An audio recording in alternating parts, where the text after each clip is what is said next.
Buenos dias. We're here today to officially open up our celebration of Hispanic Heritage Month. So being Latino in my daily life is something that I take a lot of pride in. You know, being Bolivian and Dominican, there are two sides and there's two different cultures. Learning about my heritage was always important because I grew up in Peru. You can never fit it into this one assembly. But what you can fit into this one assembly is what Latinidad means to the students at Bullis. We had a lot of our peers tell their own stories, which was really powerful because they took the time and took the courage to be able to speak out loud.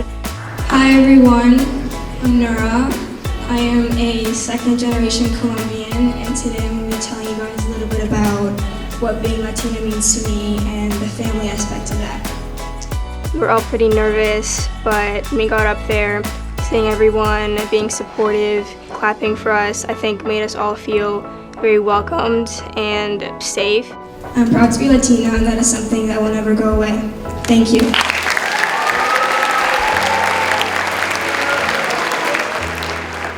Our main purpose was to portray and have more people show the importance of the Latino culture and the Hispanic culture, portray the differences there are, and have people truly take the time to understand and respect all of their peers who identify as part of this community and many other diverse communities.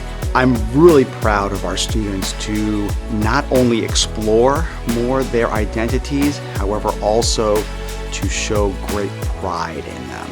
It is all about power and all about pride and what Latino Heritage Month means to me and my peers and really all Latinos around the world. By allowing us to speak up our minds, you're allowing everyone else to understand that they have the space to do it, they're safe enough to do it, and that they should do it.